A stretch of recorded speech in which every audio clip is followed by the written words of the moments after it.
अस्सलामु अलैकुम वरहमतुल्लाहि वबरकातुह। कैसे नादरीन, उम्मीद है कि आप सब बखैर होंगे। अपनी ज़िंदगी इस दरख्त की तरह बनाओ जो सूरज की तपिश को बर्दाश्त करता है, लेकिन अपने दामन में आने वाले को सुकून पहुंचाता है।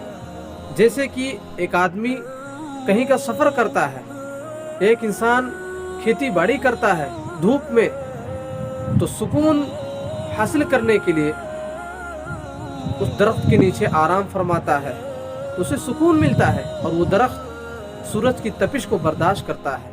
कि पीपल की पत्तों की तरह ना बने जो वक्त आने पर सूख जाते हैं, बल्कि बने तो मेहंदी की पत्तों की तरह बने जो खुद पिसकर दूसरों की जिंदगी में रंग। इसी तरह से नेक लोगों की सोहबत में हमेशा भलाई मिलती है, क्योंकि जब हवा इन फूलों से गुजरती है तो वो हवा भी खुशगवार हो जाती है। अगर ये वीडियो अच्छी लगी हो तो प्लीज़ सब्सक्राइब करें, कमेंट्स, लाइक, शेयर वगैरह ज़रूर करें। अस्सलामु अलैकुम वरहमतुल्लाहि वबरकातुहू।